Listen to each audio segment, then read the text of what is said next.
apabila dia tidak tunduk daripada hukum-hukum Allah, maka dia bisa jadi lebih hina daripada binatang. Yang menyatukan kita semua orang Islam yaitu hukum-hukumnya Allah. Tanpa ada hukum-hukumnya Allah, manusia tidak akan bersatu. Maka yang menyatukan umat Islam itu hukumnya Allah. Kalau kita melihat ketika orang melaksanakan haji, semua ucapan mereka sama. Ketika mereka mengucapkan kalimat tarbiyah, panggilan menjawab panggilan Allah, mereka menjawab labbaik Allahumma labbaik, labbaik la syarika laka labbaik, innal hamda wa ni'mata laka wal mulk. Dengan suara yang sama, dengan zikir yang sama, dengan sesuatu ucapan yang sama, ini menyebabkan orang ketika ada sisi kesamaan akan sama cepat bersatu. Begitu juga dalam pakaian. Ketika kita tunduk atas perintah Allah, maka seandainya kita memakai pakaian bebas, ketika sampai ke daerah Mekah dan Madinah, Mekah terutama ketika orang umrah, maka bagaimana macam-macam pakaian seseorang tidak bisa sulit untuk disatukan. Maka umat Islam persatuan mereka sebab hukumnya Allah. Maka ketika seorang muslim dengan muslim jumpa dengan muslim lainnya di Lombok, di Indonesia, assalamualaikum. Ketika di barat sana, assalamualaikum. Tidak ada ucapan yang berbeda dan jawabannya pun sama. Ini atas apa? Tunduk atas hukum Allah. Salatnya pun seperti itu, puasanya pun tidak seperti itu. Apabila datang bulan Ramadan, maka semua puasa. Ketika datang bulan Ramadan di Lombok puasa, di Indonesia puasa, di negeri-negeri yang jauh walaupun membedakan warna kulit dan bahasa dan rambut mereka, mereka semua puasa. Bahkan di tempat yang lama terbitnya matahari beberapa belas itu juga puasa. Ini atas apa? Tunduknya manusia atas perintah Allah. Itulah yang disebut dengan abdul hamba.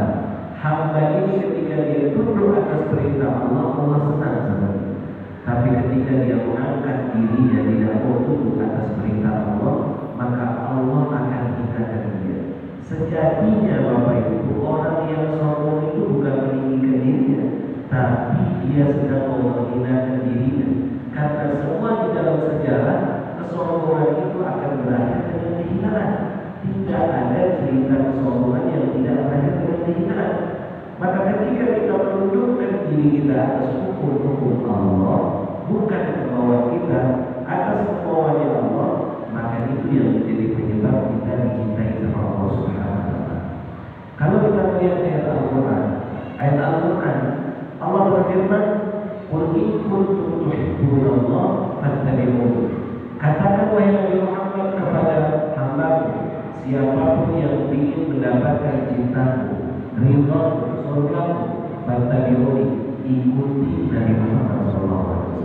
Nah, Nabi Muhammad SAW yang sudah jelas-jelas dipuji sama Allah menjadi hamba. Ketika kita tidur Nabi Muhammad SAW, maka kita akan menjadi hamba yang benar-benar hamba. Makanya Allah puji Nabi Muhammad Subhanallah asra bi 'abdihi. Segala puji bagi Allah yang telah memberangkatkan hambanya. Langsung disebut hambanya. Sebab apa? Tunduknya Nabi Muhammad atas perintah Allah. Kapan kita dikatakan hamba yang benar? Ketika kita tundukkan diri kita atas semua perintah Allah. Ketika Allah memerintahkan A putih, kita bilang putih. Allah katakan B merah, ya kita bilang merah. Allah katakan kita disuruh sholat, ya sholat. Hebatnya perintahnya Allah. Di waktu sholat kita disuruh sholat. Di waktu dilarang sholat, dilarang sholat. Tidak boleh sholat. Itu nama hamba. Contoh subuh, kita diberitakan untuk bangun. Ini hamba bangun. Dan subuh sampai isyraq, hamba itu disuruh dianjurkan untuk beribadah, tapi nggak boleh sholat. Di antara subuh sampai terbit matahari isyraq, itu disuruh ibadah banyak-banyak, zikir, baca Quran, tapi dilarang sholat, nggak boleh sholat. Maka ketika dia mengambil perintah itu hanya untuk berzikir, baca Quran, dan sholat, ini hamba. Habis asar sampai maghrib disuruh berzikir, disuruh baca Quran, wasilul arham, tapi jangan sholat. Ibadah dilarang di dua waktu itu. Ibadah sholat ini dalam hamba. Di waktu sholat kita sholat, di waktu dilarang sholat jangan sholat. Kapan kita diperintahkan kita kerjakan, dan kapan kita dilarang kita hindari sesuatu, itu dinamakan seorang hamba. Makanya bentuknya kita di majelis ilmu ini Bapak Ibu, majelis taklim atau kamis ini, untuk mengetahui diri kita ini apakah kita sudah menjadi hamba yang benar-benar hamba atau tidak. Karena apa? Karena kalau kita sudah duduk di majelis ilmu, kita dengar beberapa tuan guru, beberapa kiai ketika menyampaikan sesuatu, kita dengar apa yang kita dapati. Kalau kita tahu dia menyampaikan sesuatu ternyata ada di dalam diri kita kesalahan, kita harus benarkan dia. Ternyata saya salah. Selama ini saya terus kerjakan, kita hilangkan dia sesuatu. Tapi yang jadi muskilah, yang jadi masalah, orang itu mendengar, lalu dia lihat dirinya dia salah, dia diamkan kesalahan di dalam dirinya. Itu yang jadi masalah. Yang kedua, ketika kita duduk di majelis ilmu, majelis taklim, maka kita akan mengetahui ketika kiainya atau guru menyampaikan tentang kebaikan, kita melihat, betul, saya sedang lakukan itu atau saya pernah lakukan. Kalau dia ada kebaikan sesuai yang dia sampaikan ada di dalam diri kita, maka wajib kita syukur dan istimewakan terus meneruskan. Jangan ditinggalkan, karena sesuatu yang kecil apabila diistimewakan terus meneruskan, maka dapat menghancurkan yang besar. Ulangi lagi. Sesuatu yang kecil apabila diterus meneruskan akan menghancurkan sesuatu yang besar. Saya ambil air, kebetulan saya dikasih air. Baik, saya ambil begini air. Ini kan ke tangan saya. Tidak ada rasanya. Betul apa tidak? Tapi begitu kita masuk ke dalam gua, kita melihat batu yang begitu keras, kalau kita dilempar batu itu sakit, kita akan merasakan satu kali. Tapi kalau air tidak sakit, tapi akhirnya yang begitu lembut ini diteruskan. Sesuatu yang kecil apabila diistimewakan dan diterus-terus pasti ada akhirnya, ada bekasnya, akan menghasilkan dan menghasilkan yang besar. Maka Rasulullah SAW mengatakan di Rasul Hadis, ahabbul a'mali ilallahi adwamuha. Amal yang paling dicintai sama Allah, amal yang diterus-meneruskan, baik walaupun sedikit, kecil, tapi sampai sekarang diterus-meneruskan. Maka ketika kita mendengar penyampaian ada kebaikan terus-menerus, itu kita bawa ada bekasnya. Seperti kita masuk gua, kita lihat batu itu bisa bolong. Siapa yang bolong? Tidak ada yang masuk, tidak pernah dipukul. Air yang terus menetes itu aja bisa bolong. Ternyata sesuatu yang kecil apabila diterus-terus pasti ada anak. Bahkan Bapak Ibu, yang kami temukan di beberapa tempat di Tari di sana, banyak ada beberapa orang pas suatu saat kami keluar malam Jumat. Di sana kami belajar di bulan Tari, biasa ada maulid satu pekan sekali di masjid besar. Maka kami keluar, kebetulan kami sholat di masjid Al-Aidrus dan masjid. Di sana ada masjid Al-Arabi, ada masjid Asgar, ada masjid Rutem, banyak masjid. Dekat-dekat masjid. Tapi hampir semua masjid di sana setiap satu pekan khatam Quran. Hampir semuanya bisa dikatakan. Setiap satu pekan seminggu sekali khatam Quran. Siapa yang menghatamkan Quran? Bukan dari kalangan santri, dari kalangan orang umum. Imamnya dan makmumnya setiap hari sholat langsung ada Quran. Bahkan orang yang diam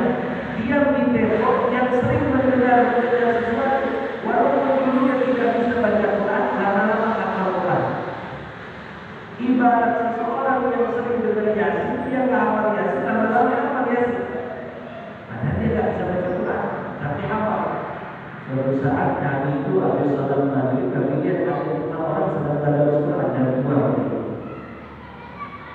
Kami kebetulan alhamdulillah sedang menghafal dari sejak di Indonesia. Maka kami ikut sebelum imam ikut tadarus dan kami dapat 3 orang di sana. Ada orang tua, mohon maaf, duduknya seperti dekat kaki karena dia sakit kakinya sambil sadar sudah sepuh dan kakinya terbuka 3, bagiannya seperti kayak gini. Ketiga di atas itu terbuka, kelihatan baju dalam. Sampai dia dulu imam juga baca. Kalau tapi tidak pakai baca, tidak pakai Quran. Wajar mungkin imamnya masuk saya, karena mungkin dia hafal Quran. Dan saya lihat langsung, saya pakai Quran, beberapa orang juga pakai Quran. Begitu dan giliran yang kedua itu, langsung dia baca. Dua, tiap hari dia ikut dars Quran, tiap hari dia mendengar sesuatu. Ternyata orang, walaupun bukan dari kalangan orang kaya, bukan dari kalangan umat dulu, apabila dia sering duduk di majelis ilmu, dia mencatat satu ilmu, suatu saat orang akan bertanya sama dia dan dia bisa menjawab pertanyaan. Sebab apa? Sedikit sesuatu itu apabila diistimewakan, ditulis, akan ada amal dan bekas. Berapa banyak orang sholat witir 11 rakaat hari ini dia tinggalkan. Ada orang sholat witir tinggalkan sampai saat ini dia tinggalkan. Waktu itu kalau walaupun itu sedikit lebih baik daripada yang banyak tapi tidak istimewa. Itu tanda orang setuju atas perintah Allah. Jelas tak? Baik, coba kita lihat itu terus.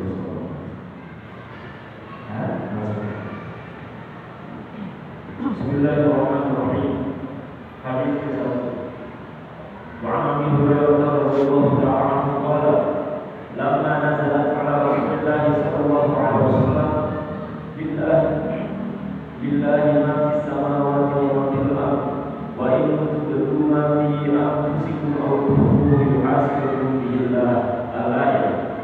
Ishtadda dhalika 'ala ashabi Rasulillah sallallahu alaihi wasallam. ثم باركوا على الرب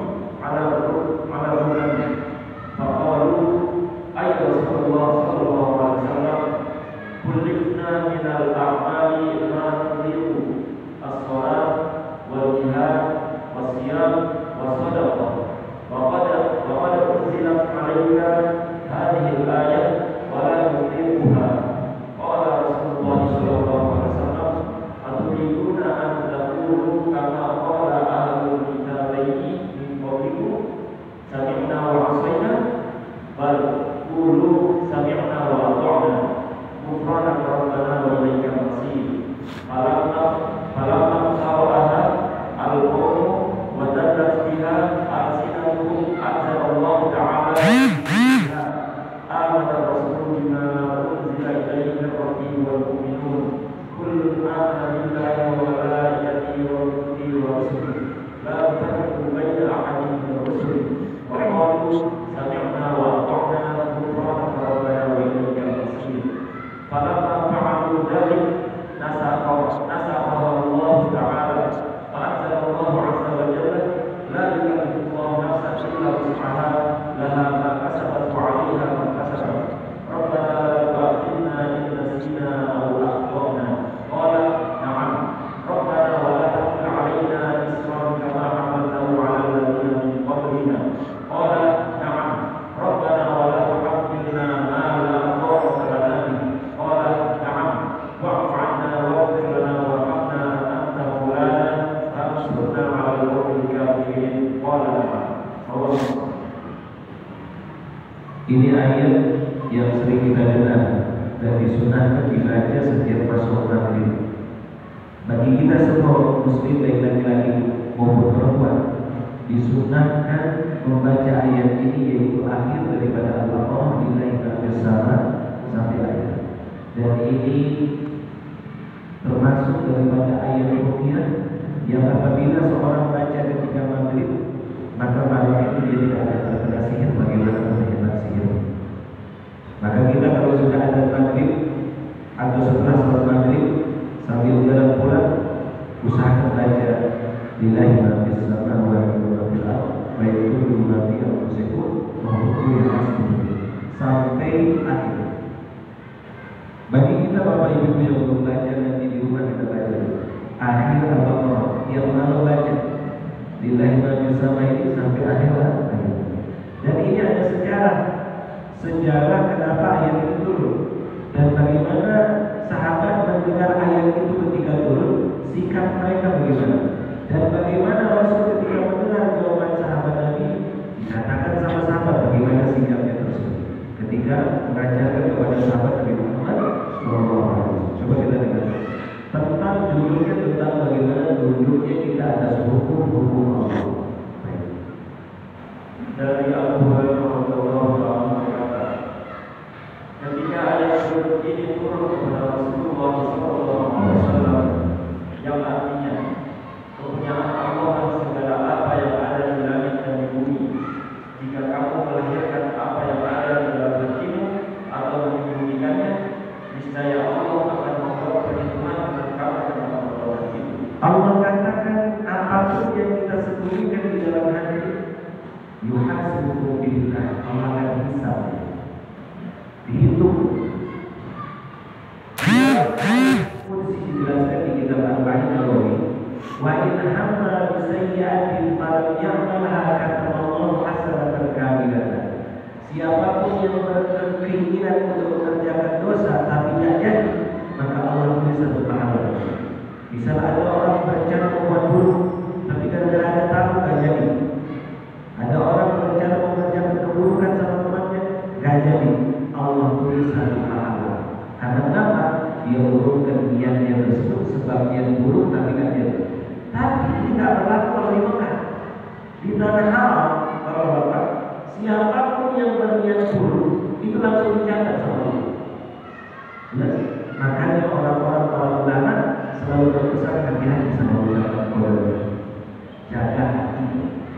Kenapa disuruh jaga hati? Karena sesuatu yang di dalam hati itu tertulis kalau kita kenal. Tertulis. Beda kalau di daerah panas, beda kalau di Lombok, beda kalau di Indonesia.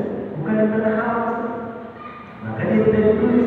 Kalau kita lihat buruk, tidak jadi. Jelas? Maka Allah catat dia kebaikan. Tapi kalau di sana, Allah tetap catat keburukan.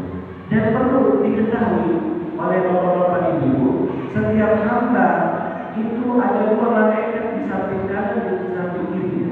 Allah mengatakan tidak ada seseorang kecuali apa yang diucapkan kecuali ada rohib dan hati. Nah mereka rohib hati ini bahwa kalau kita mengerjakan kebaikan dia akan mencium bau harum. Tapi kalau kita berencana buruk akan keluar bau yang tidak enak. Jelas? Sebelum kita mengerjakan kita sudah tahu malaikat keluar dengan bau busuk yang keluar dalam diri kita. Kita sudah tidak malaikat, kita sudah jadi malaikat keluar. Yang ketika kita ini mau berbuat dosa, sebelum dosa itu kita kerjakan kita sudah jadi malaikat. Sebab apa? Bau busuk yang keluar dari diri kita. Maka kita dianjurkan sering-sering berbuat baik, berencana baik, walaupun tidak jadi. Bisa seperti orang mau tahajud, tiba-tiba ada subuh, tetap besok malamnya saya mau tahajud, tiba-tiba ada subuh, tapi ada orang sudah setel alarm dia yang matikan. Ada orang seperti itu. Ya kerja tetap jam 4, tetap jam 9:04 dia tetap. Tidak sedikit kenapa ada mau tahajud? Tidak pernah dari itu ucapan berulang-ulang dan dia sendiri yang matikan. Ini tidak lihat teman. Ini tidak lihat. Yang membagi malaikat dia atau di pahala yang nanti kerja dan itu malaikat. Ketika turun ayatnya apa kata Allah? Apa kata Allah ayatnya? Artinya kepunyaan Allah lah segala apa yang ada di langit. Yang di langit, yang ada di bumi juga. Allah kalau sudah bersumpah terhadap sesuatu, kita diperintahkan tujuan yang pertama untuk menoleh dia ada apa di sana. Contoh, wasyams, Allah bersumpah dengan matahari. Berarti kalau Allah bersumpah dengan matahari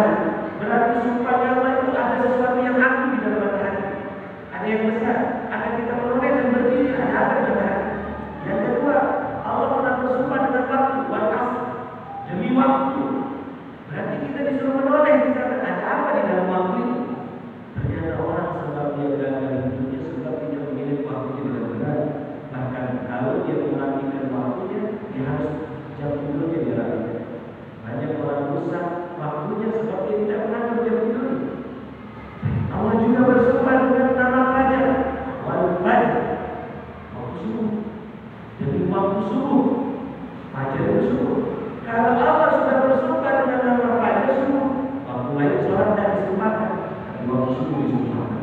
Waktu ada waktu subuh. Sehingga Rasulullah SAW beliau ini ketika sholat subuh, habis sholat beliau disuruh pada saat tersebut, Rasul bertanya sama sahabatnya, apa kata Rasul? Siapa yang dari kalian yang hari ini, habis sholat subuh ditanya, siapa yang dari kalian yang hari ini sudah menjenguk orang sakit? Saya ya Rasulullah, kata saya tahu. Maknanya apa? Beliau kerjakan sebelum subuh. Jelas. Lalu Rasul bertanya, siapa yang hari ini sudah sedekah? Saya ya Rasulullah, kata saya tahu. Dia kerjakan sebelum subuh. Pertanyaan Rasul lebih subuh. Yang ketiga, siapa yang dari kalian yang sudah silaturahim hari ini? Ada kata beliau, saya ya Rasulullah. Apa kata Rasulullah? Beliau mengatakan, itulah sebabnya Abu Bakar selalu mendahului kalian ketika dia berpahala di rumah. Ketika dia bangun dari sebelum subuh, apa yang dia kerjakan? Dia sedekah. Belum ada subuh, dia sedekah. Dia silaturahim, dia jemput orang sakit, lalu dia tahajud, lalu dia sholat. Dari subuh dia jemput orang sakit.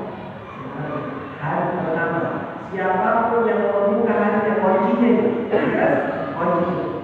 Hari pagi dibuka pagi sampai terbenam matahari. Kalau terbenam matahari sudah selesai hari. Sekarang kami mulai hari Kamis.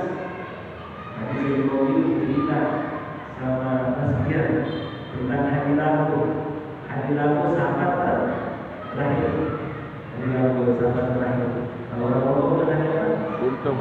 Rabu Waktu. Nah, kalau Ustaz kita disuruh nanti berapa hari ini? Ada yang sudah mana tadi?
Hari ini bapak-bapak kita bisa atur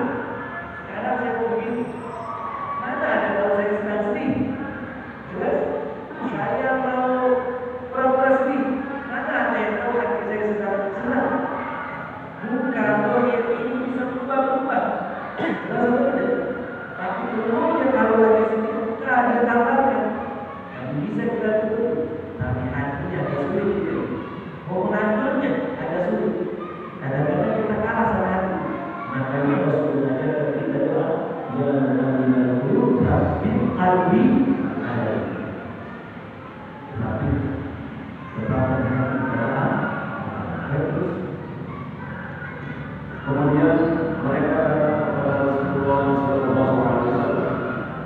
Mereka berduduk di hadapan beliau kemudian berkata, Ya Rasulullah Sallallahu Alaihi Wasallam, sholat, jihad, dan zakat adalah kewajiban yang mampu kau lakukan. Iya. Sholat itu sebenarnya berat. Sholat itu berat. Jelas? Sahabat bilang sholat mampu bagi kalian. Sedangkan orang munafik dulu barometer mereka, ukuran mereka kalau kita orang itu munafik sama tidak di seluruh mereka. Jelas? Apa kata Al-Quran? Wa hum musana illahu dan nas. Mereka kalau bangun sholat malas. Siapa itu orang munafik yang bukannya Islam tapi dalamnya kufur? Orang mukmin dulu itu dibedakan orang mukmin sama orang munafik. Sholat subuh jadi malam itu. Sedangkan sahabat bilang apa? As-salat wal jihad. Sholat dan jihad dan sedekah gampang bagi kalian. Lalu misalnya tinggal kalah. Sahabat dari jihad bagi mereka gampang. Coba. Terus kecil bagi mereka. Sholat, jihad, sedekah gampang. Kan ini di atas. Terus apa kata? Sedangkan ayat yang menunjukkan kepada kau ini tidak mampu bagi kamu. Tak mampu. Urusan hati tak mampu. Jelas? Tak mampu urusan. Tapi kalau jihad bisa. Padahal jihad berat. Sedekah itu berat. Jelas dalam jihad ini tak mampu. Terus maka amalnya paling banyak, pahalanya paling banyak. Yaitu apa? Cinta sama Rasul. Cinta sama Rasul. Dan ujian terberat Nabi Muhammad ada ujian perasaan. Rasulullah Sallallahu Alaihi Wasallam kemudian bersabda, apakah kalian ingin mengatakan seperti yang dikatakan oleh ahli kitab? Sama ahli kitab dulu orang Yahudi dan Nasrani. Yakni Yahudi dan Nasrani sebelum kalian. Mereka mengatakan kami mendengar dan kami mengingkari. Rasulullah SAW sahabat ini seperti ahli kitab yang mereka itu tapi kata mereka itu tahu tapi tidak pernah ada kepada kita ini banyak dari kita ini ada sifat-sifat ahli kitab. Ya, dia tahu tapi rasanya nggak atakkan. Jelas? Kalau kita dengar nih sahabat Rasulullah, apakah kalian begitu dari ahli kitab yang mereka ucapkan sanina bahasa itu tapi benar dan berapa banyak orang tahu ikan? Nah, dia tahu ini haram ya ambil. Jelas? Dia tahu hukumnya haram ya ambil. Sesuatu hukum Allah dia tahu hukum bukan syubhat. Haram. Ini syubhat lagi.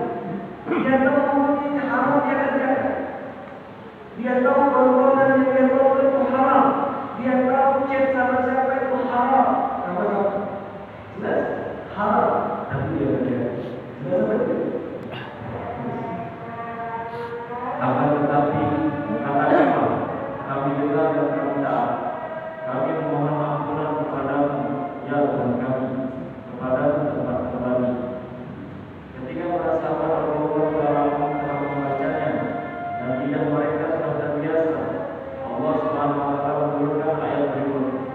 Kalau sudah ketika ayat itu turun dan inilah kita bersama sampai wa ilaikal masir dari ayat 283 sampai 285 ayat itu turun. 283 284 283 ayat. Terbiasa mereka baca. Ada mereka protes sedangkan dia taat terus. 3 ayat ini sudah mereka hafal. Dalam ayat Nabi disampaikan kepada mereka yang bertanya. Ternyata hati ini juga kalau kita nggak mampu Allah nak berbagi sesuatu. Baik, kita ayat Ayat yang berbunyi amanah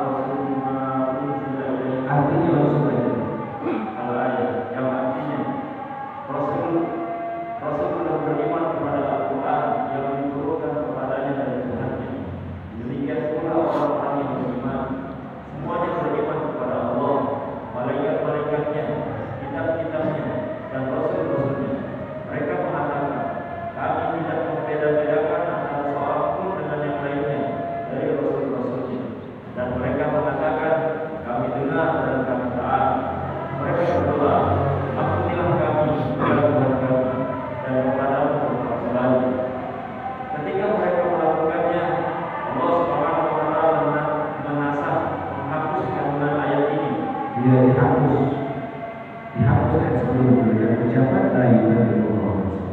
Apa harus dan menurunkan ayat berikut. jadi ayat itu dulu yang langsungnya di bawah langsung jadi satu surah. Ini langsung dihapus dulu. Apa bunyi ayat? La yukallifullahu nafsan illa wus'aha. Yang artinya Allah tidak membebani seseorang melainkan sesuai dengan kesanggupannya. Dan itu baik. Allah tidak mungkin membebani seseorang diberikan sesuatu ujian kecuali dia sanggup. Berarti sebelum turun di ujian Allah sanggup pada seseorang baru turun ujian. Jelas? Maknanya setiap kita mendapatkan ujian pasti kita disanggupi sama Allah. Ia mendapat pahala dari kebajikan yang diusahakannya dan mendapatkan siksa dari kejahatan yang dikerjakannya. Mereka berdoa, ya Tuhan kami, janganlah Engkau hukum kami jika kami lupa atau kami salah. Kalau lupa, dan kalau lupa, orang puasa lupa makan batal, dan jelas tidak apa-apa lupa. Orang kalau mengerjakan sesuatu lupa, tidak ada hukum. Terus Allah SWT berfirman, ya. Terus Kemudian Rabbana wa la tahmil artinya, ya Tuhan kami, janganlah Engkau bebankan kepada kami beban yang berat sebagaimana Engkau bebankan kepada orang-orang yang sebelum kami. orang-orang sebelum itu dibebani berat hukuman, maka orang masalah mereka perlu bunuh diri. Bahkan ketika hukuman tersebut kalau ada najis harus dipotong. Tapi umat Islam tidak. Apa kata Allah? Ya, ringan umat Islam. Umat tidak ringan. Terus Allah SWT menjawab, ya. Kemudian ayat selanjutnya, ya Tuhan kami, janganlah Engkau pikulkan kepada kami apa yang tak sanggup kami memikulnya. Allah SWT menjawab, ya. Dan beri maaflah kami, ampunilah kami, dan rahmatilah kami. Engkaulah penolong kami, maka tolonglah kami terhadap kaum yang kafir. Allah SWT menjawab, ya. minta ampun sama Allah itu hal yang paling baik. Bahkan doa di dalam Al-Quran, ayat di dalam Al-Quran kita diajarkan berdoa.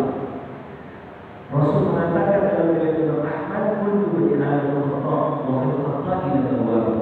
Riwayat Imam Ahmad, setiap anak Adam cacat, punya dosa. Siapa yang mengucapkan? Nabi Muhammad yang bilang, semua anak Adam berdosa. Semua. Tidak ada yang berdosa. Wa khairu khata'in at-tawwab, sebagai mereka yang kembali kepada Allah. Dari hadis ini dibagilah manusia itu jadi dua. Ada yang berdosa kembali kepada Allah. Ada yang berdosa enggak balik-balik sama Allah. Tidak ada yang ketiga. Tidak ada yang ketiga. Jadi surga itu buat orang yang berdosa yang kembali kepada Allah. Tapi neraka diciptakan untuk orang yang berdosa yang tidak mau kembali kepada Allah. Jelas? Jadi surga itu buat orang berdosa yang mau kembali kepada Allah. Pastinya orang masuk surga itu punya dosa. Selain para nabi dan Rasul, cuma mereka diampuni sama Allah, mereka udah balik bertobat, banyakkan pahalanya diampuni sama Allah, mau kembali. Karena setiap anak Adam itu pasti punya dosa. Tidak ada anak Adam yang tidak punya dosa kecuali nabi dan Rasul. Makanya kita diajarkan di dalam surat Al-Baqarah apa kata Allah dalam Al-Quran, wa'af'alna wa'afirna. Jelas? Kita diajarkan baca ayat itu Bapak Ibu.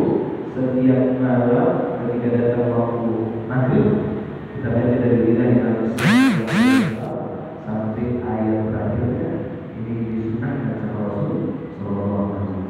Dan cukup insya Allah. Sebelum masuk pertanyaan Bapak Ibu. Ya, sebentar lalu sebelum masuk pertanyaan, saya mau mengundang dulu kepada Bapak semuanya untuk hadir di pondok pesantren kami tanggal 6 September jam 5:30 sore sudah mulai Al-Quran, dilanjutkan yaitu maghrib berjamaah lalu baca maulid. Mudah-mudahan pembacaan maulid dan ada beberapa ceramah nanti para ulama insya Allah berjamaah lalu akan bersama.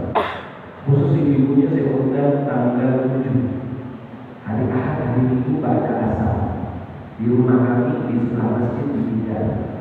Umum khusus ibu-ibunya, boleh ada anak-anaknya, jangan sampai tidak hadir. Boleh silakan Pak. Assalamualaikum warahmatullahi wabarakatuh. Waalaikumsalam. Sebelumnya mohon maaf, tadi sudah dijelaskan mengenai apa namanya seperti kaum Yahudi, Nasrani, juga hadis-hadis seperti juga kaum Samud, bahwa kita dengar dari sejarah kaum-kaum terdahulu yang banyak melanggar perintah Allah seperti kaum Samud, katanya itu Allah habiskan, hancurkan. Kemudian begitu juga kaum Ad, Allah juga karena dihancurkan karena begitu tidak diberitahu. Terus yang dari pertanyaan saya, kaum Yahudi yang sampai detik ini yang jahatnya luar biasa, perusak, kenapa tidak dihancurkan oleh Allah? Terima kasih. Assalamualaikum. Yang pertama sebabnya karena umatnya Nabi Muhammad. Karena ada Nabi Muhammad. Jelas? Itulah kelebihannya kalau ada Nabi Muhammad di sana. Di zaman ada Nabi Muhammad, itu selama ada Nabi Muhammad masih hidup, tidak ada adab turun. Tidak seperti nabi-nabi yang lain. Nabinya ada adab mesti turun. Nabinya melihat, seperti contoh kaum Lut. Nabi Lut masih hidup, tapi Nabi Lut disuruh jangan lihat belakang. Tapi adab tetap turun. Kaum Nabi Saleh, kaum Nabi Nuh, nabinya masih ada, adab turun. Kaum Nabi Yunus hampir diturunkan adab, tapi yang Yunusnya keluar dari kaum. Tapi ada. Nah itulah bedanya Nabi Muhammad dengan nabi-nabi yang lain. Dihormati betul. Ketika umatnya bahkan semua perbuatan umat terdahulu ada di umat Nabi Muhammad. Suka sama jenis ada. Apalagi semua apa yang terjadi di umat terdahulu dia ada di umat Nabi Muhammad. Tapi Allah tidak mengadab memusnahkannya secara langsung. Diadab mereka tapi tidak dimusnahkan secara langsung, dihabiskan total. Jadi kalau nama sebut adab itu total habis, mati semua. Di-upgrade hanya yang baik aja di sini. Nah nanti banyak baik, sisanya nanti keluar lagi, orang separuh. Jelas apa? Yang kedua sebab alasannya di sanalah tempat pintu jihad akan tetap dibuka semua. Jelas? Dan akan terbuka lebar dari sana juga. Jelas? Akan terbuka lebar dari sana juga. Terbukanya disisakan satu. Dulu banyak tempat orang berjihad. Dulu, sekarang disisakan satu. Orang-orang Yahudi itu disisakan satu, separuh. Dan itu orang-orang Yahudi kalau dia menyerang, dan itu memang dia menyerang. Saya pernah ketemu sahabatnya namanya Muhammad Hasan. Saya tidak sengaja jumpa sama dia. Dia tentara Lebanon asli daripada Palestina, tinggal di Jerman. Istrinya orang Jerman. Saya tidak sengaja jumpa sama beliau pada saat tersebut malam Selasa. Saya kebetulan mau ada apa? Syukur rambut itu, dan setelah saya cukur rambut. Kebetulan tukang cukurnya itu tidak bisa bahasa Arab. Pertama dia bahasa Inggris, saya tidak bisa bahasa Inggris. Dia menggunakan bahasa Arab, ngobrol sama kami. Salah satu dia ucapkan dari panjang, dia ngobrol sama saya, itu 2 jam dia ngobrol. Apa kata dia? Dia menunjukkan fotonya ketika dia berperang dan dia tentara. Apa kata dia mengatakan? Orang Yahudi kalau dia lahir, kata dia itu ucapan dia. Orang Yahudi kalau dia masih kecil, itu juga dia akan menghabisi orang Islam walaupun dia masih kecil, dan pas besar dia akan membunuh orang Islam. Dan orang kita kalau mempenjarakan orang, kita kasih makan, kita kasih apa? Sedangkan saya punya panah dan diambil ketika bawa pesawat, dia bawa pesawat kapalnya pilot, ditangkap, dikeluarkan sudah tua, sudah patah kakinya, 45 tahun di penjara. Disiksa. Jelas apa? Lalu dia mengatakan sebenarnya orang Yahudi Muslim, seandainya semua orang Islam menjadi satu, Jangan ada bawa senjata. Itu yang membuat kami kagum ucapan. Jangan bawa senjata. Hanya busuk atau busuk mengeluarkan air liur. Maka mereka akan musnah. Numpang dari kadang panas air liurnya saja. Numpang. Air liur saja. Jangan bawa senjata. Air liurnya saja disumpah. Sudah satu. Dijadikan satu. Maka mereka akan hanyut. Kata dia. Cuma saja banyak orang muslim berkiblat kepada mereka. Justru ketika orang Islam mendukung saudara-saudara di Palestina, justru orang Islam sendiri yang menghentikan sesuatu. Jelas. Jadi disisakan berpahala supaya jangan jadi kita saja. Ada, ya. Jadi kan kelihatan ada. Dan dia terbuka dari suatu saat. Dari sana dia melebar. Ini sebenarnya menjadi penyebab bersatunya umat. Menjadi bersatunya apa? Umat. Tadi saya silaturahmi ke organisasi Muhammadiyah. Tadi bersama tim kami dari waktu lalu. Besoknya nanti ke semua beberapa tempat organisasi tadi di dekat Jalan tempat kantornya mantan kantornya Mas Giat Pasar. Ini begitu juga begitulah orang Islam. Jelas. Orang Islam tidak boleh melihat perbedaan, dia harus melihat sisi sama. Orang Islam ini lebih banyak sisi sama dan bedanya. Samanya lebih banyak, bedanya sedikit. Dan itu beda masalah furu'iyah. Masalah apa? Furu'iyah itu nama furu'iyah cabang-cabang. Dan itu tidak mudah. Dan itu harus kita dekati dengan apa? Lapang dada. Ulamanya saja ada ulama-ulama. Kita yang yang sedikit ilmu tidak ada. Dan makanya tidak ada ilmu bersikap seperti orang alim yang katakan saya tahu.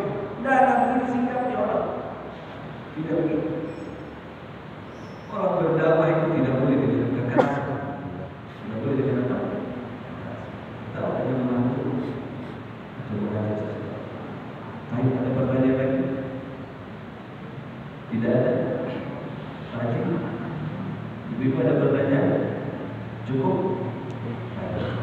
Mudah-mudahan orang ibu kita istiqomah jalan umum.